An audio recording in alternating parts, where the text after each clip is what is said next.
It's not great stuff to be right about, though, is it? No, it's not, I'm not showing the footage here because it's really graphic and obviously got a young one. Alright, yeah. I think I might have seen something like that. Don't let your kids watch it! Hey, what's up guys?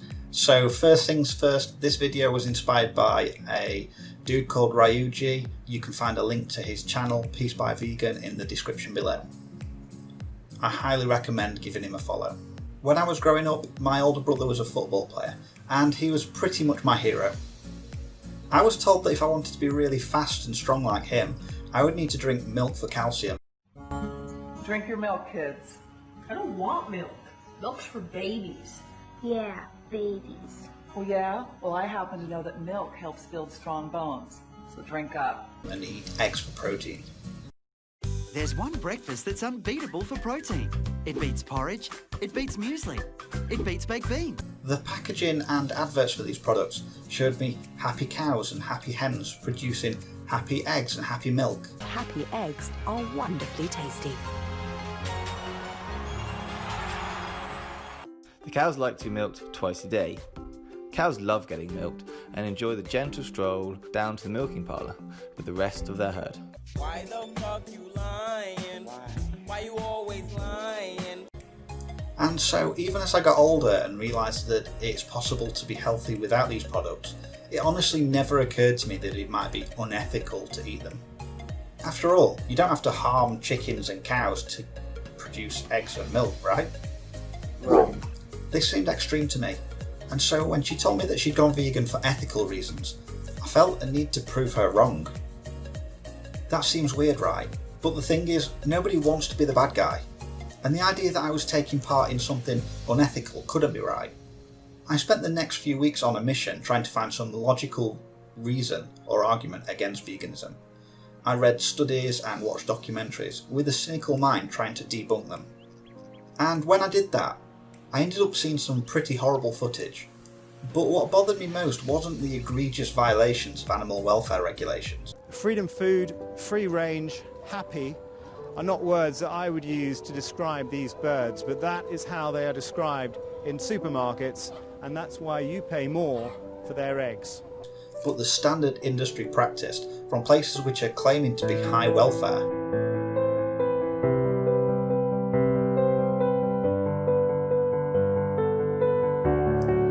And then something strange happened to me. For the first time ever, I saw a victim in my choices. What's worse, I felt that I'd been lied to, and it turns out that I'm not alone. Lots of people feel the same way I do. Lots of people don't know the truth about these industries. So I decided to put that to the test. For this video, I partnered with Good Vibes Bakery, who provided me with some beautiful cupcakes. Good Vibes is a small, local and vegan business run by Emma, who has been selling her baked sweet treats for about a year and would love to open a cafe in the future. So, armed with a stack of cupcakes and some friends, I went into Sheffield and held up a sign asking people to complete a short quiz in exchange for free cupcakes. Okay, so let's get into it. Question number 1. Only female chickens lay eggs, and only female cows produce milk. So what happens to male chickens and cows? A. They are released into the wild. B. The process is controlled, so only females are birthed. C. They are sold as pets.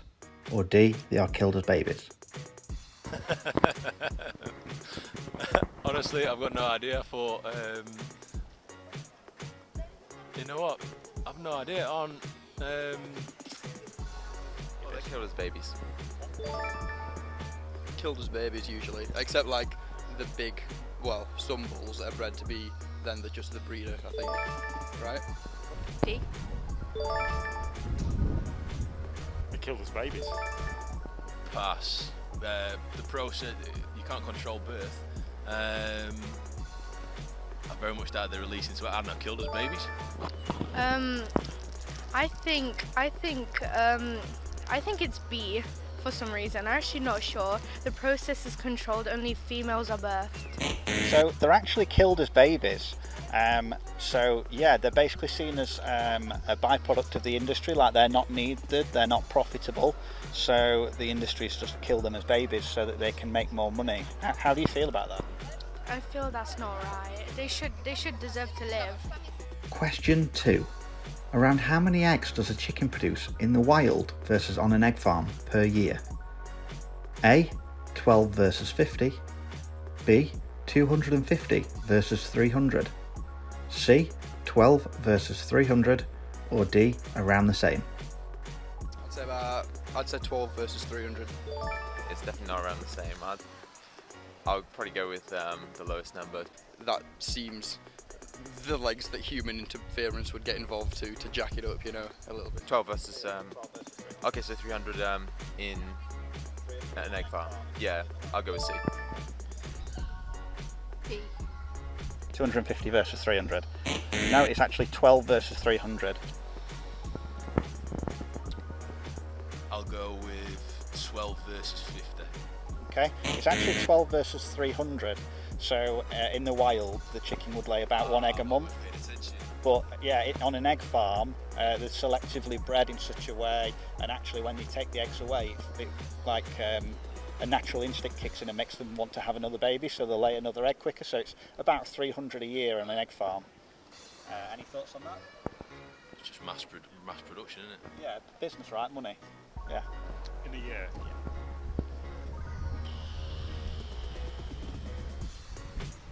I'd say probably A. 12 versus 50. Yeah. It's actually 12 versus 300, yeah.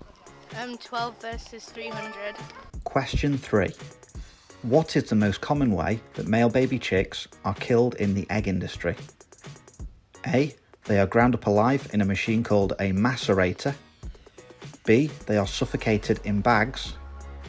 C. They are euthanized in a machine called a euthanizer. Or D. Male eggs are predicted and smashed before birth.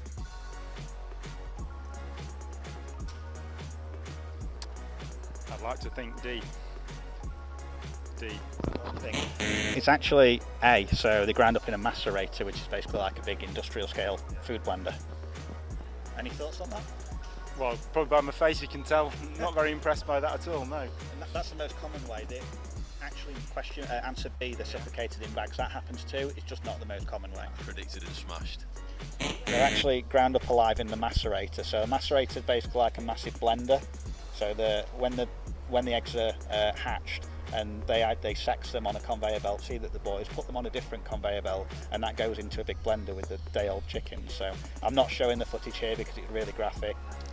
I think it's D because I don't actually know because I saw my dad's family kill a chicken and then they cut their heads off. But I'm just gonna guess D. Okay, so I think that they are currently developing technology that can do that. However, the most common way in the industry is to grind them up alive in a macerator, which is basically like a big food blender type thing, like lots of turning razor blades that cut them up. And so there's like a conveyor belt where they identify which one's a male and female, put the males on a conveyor belt that goes straight into the blender. It's like one day old chicken. Oh, that's not nice. That's horrible, right? Yeah. A, I think. That's right, yeah, they ground up alive in a macerator. You've probably seen a little bit of a theme with this here. So. I think I've seen stuff about this before, and the word macerator sounds closest to what I think I've seen, yeah. Yeah. Absolutely right. So yeah, they basically, macerator is basically like a big industrial scale like food blender, and they get thrown in there on a conveyor belt at like one day old. It's pretty gruesome video, so I'm sorry if you've seen that. See? They're actually ground up alive in a macerator. It's basically like, imagine like a big industrial sized food blender with gears that grinds them up as like one day old baby chickens. What do you think of that? That's grim. Yeah, grim, right? Question 4.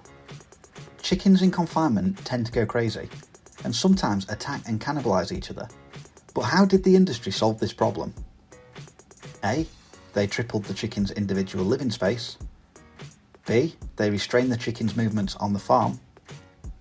C. They gave toys to the chickens for enrichment. Or D. They started mutilating their beaks. D. I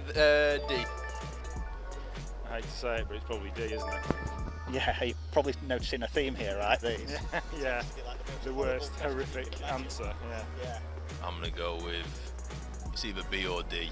Restrain chickens' movements or mutilate. We'll go mutilate. It's actually D, yes. So they started mutilating their beaks. So basically, they use a hot wire to cut the end of the beaks off, so that they can't. If they do peck each other, it can hurt them. It's quite horrible stuff, really. If it's not D, it's probably B, but I think it's D. They start mutilating the beaks. B, sorry, B. It's actually they started mutilating their beaks, so they basically strap them into a machine, and a hot blade comes down and cuts the end of their beaks off, so that they can't peck each other and injure each other. Not good. Is it mutilating their beaks? Yeah, you're right. So basically, they use like a hot wire or blade to like cut the end of the beaks off to make them square on the end. Oh my god. Question 5. What happens to chickens and cows when their egg and milk production declines? A. Nothing, they produce until they die naturally. B. They go to a self-care pasture called an entis. C. They go to the slaughterhouse. Or D. None of the above. I think is nothing, they produce until they die naturally. I wish that was the case. Unfortunately, they do go to the slaughterhouse. So with chickens and cows, when they finish producing, they then, with dairy cows for instance, when they finished their milk production dries up or they just can't stand anymore, they then go to the slaughterhouse to be killed for beef. And with chickens, when they can't lay eggs anymore, then they'll go and be killed for chicken. I just think this is really cruel how people are killing chickens and like abusing them. The entis sounds kind of good, but it's probably they go to the slaughterhouse, don't they? Yeah, you're right, yeah. I'd say the slaughterhouse. C, yeah. Yeah, absolutely right. Depends what none of the above is, isn't it, really? I'd probably imagine that it's probably C, or they go to none of the above and something horrific happens to them.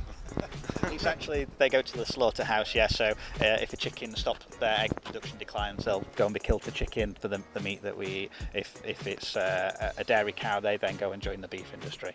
I'm going to go with C. The slaughterhouse, yeah, that's right.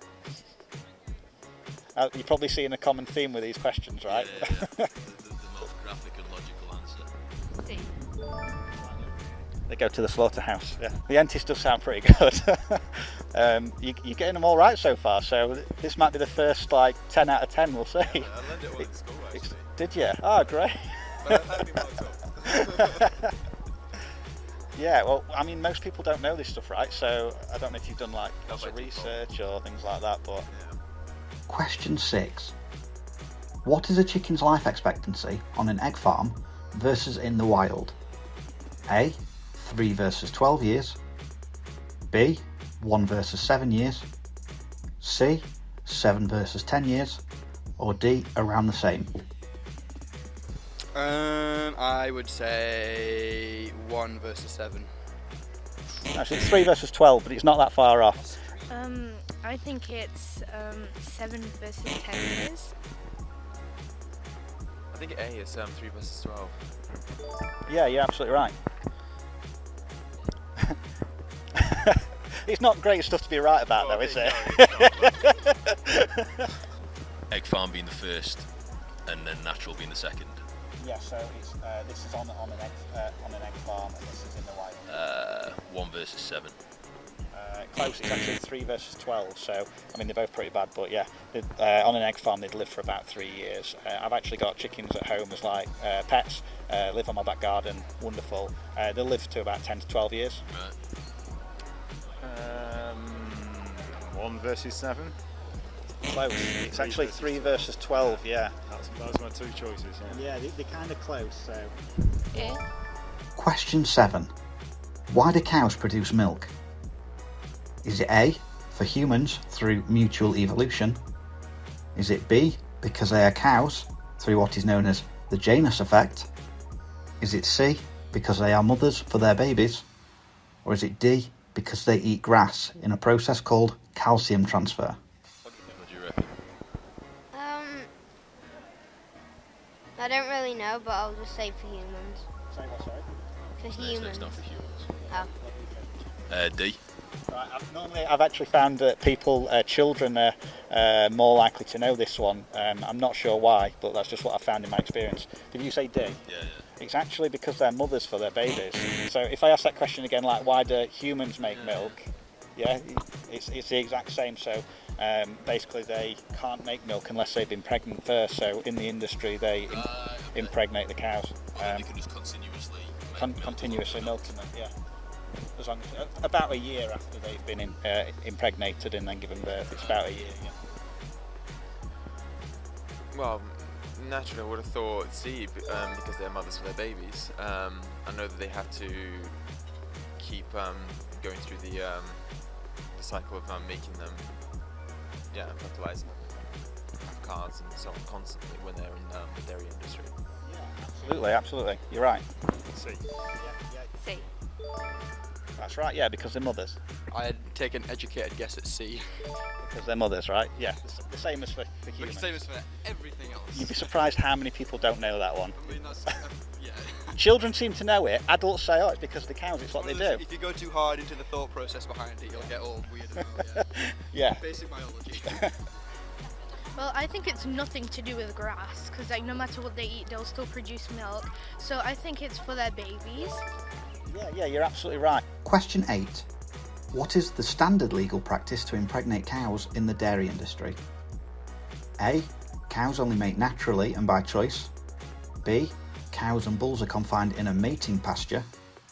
C. It's automated with a machine called an ASPI. Or D. Cows are restrained and farmers impregnate them. They are restrained and impregnated by the farmers. Yeah, you're absolutely right. So the most common way they'll restrain them either with ropes or in like a metal rack. They will ejaculate a male bull to collect the semen. They will then insert a hand into the cow's anus to hold the cervix in place, and then inject the bull semen into the cow's vagina to impregnate them against their will. Any thoughts on that? I didn't realise it was to hold the cervix in place, but yeah, that sounds pretty gruesome. I'm going with D. D, I think. D? C. So actually, yeah, the farmers will find a way to restrain, either in a machine or with ropes, restrain the cows and insert their hand into the cow's anus to hold the cervix in place, and then they've already ejaculated the bull to collect the semen and then inject that into the cow's vagina. Lovely. I think cows only mate naturally and by choice, because I don't know how farmers can impregnate them.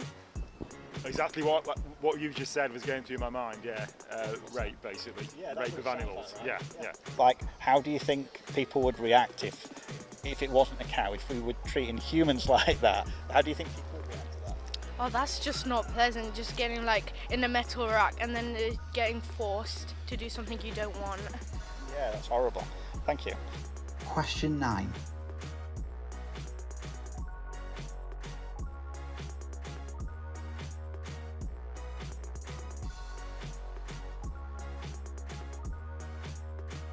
C. 5 versus 20 years. Or D. Around the same. I'd say 5 versus 20. C. I don't know, let's go 5 versus 20. I'd say 5:20. Yeah, absolutely right. So dairy cows typically live to be about 5, sometimes 6, basically until they go lame, where they can't stand up anymore. From 5 years of being impregnated, taking their babies away, impregnated, taking their babies away, they can't stand up anymore. Sometimes they actually shackle their legs together to get them to stand up and be able to go through one more cycle of being impregnated and milked, but then ultimately they go into the beef industry.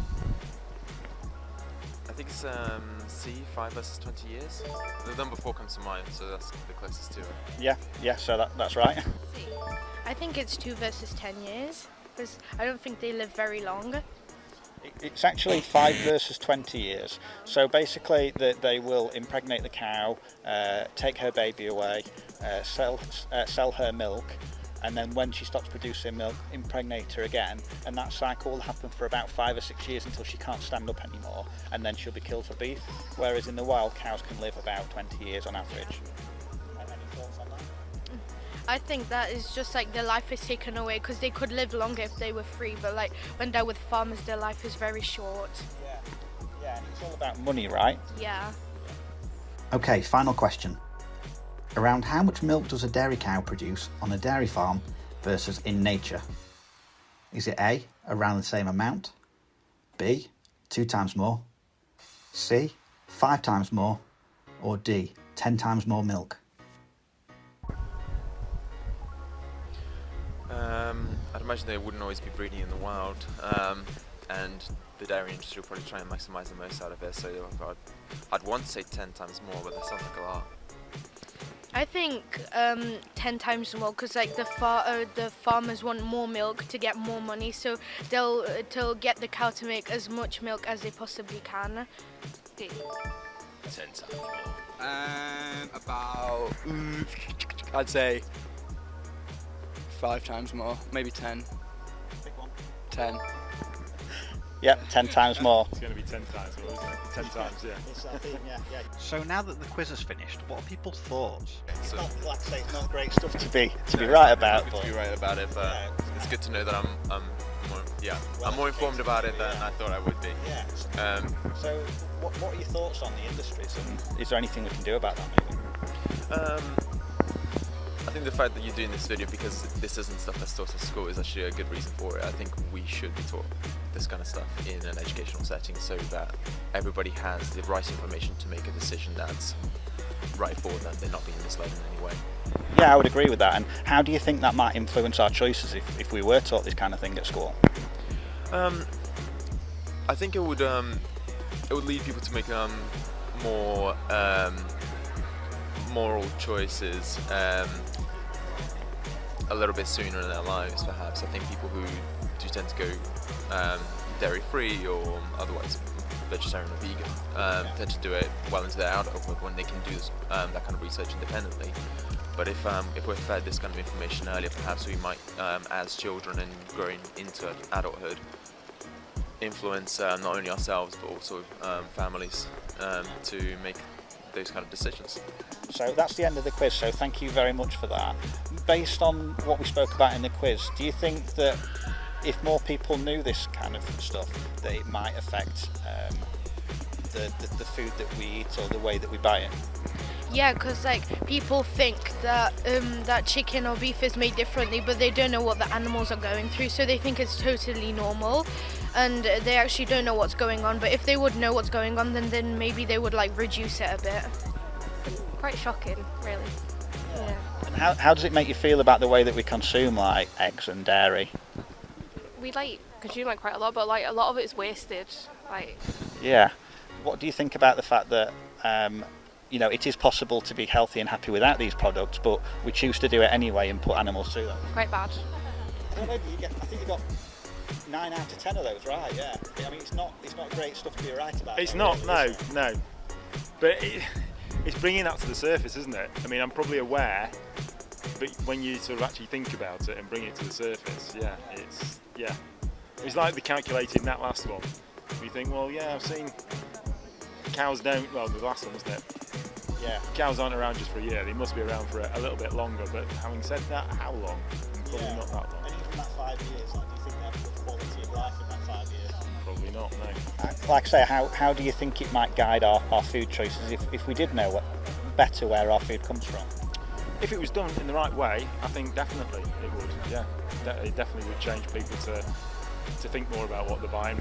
Brilliant. Well, I've got some good news for you. The cupcakes that we've got are actually vegan. Yeah, they are actually vegan. Oh yeah, you can have some as well.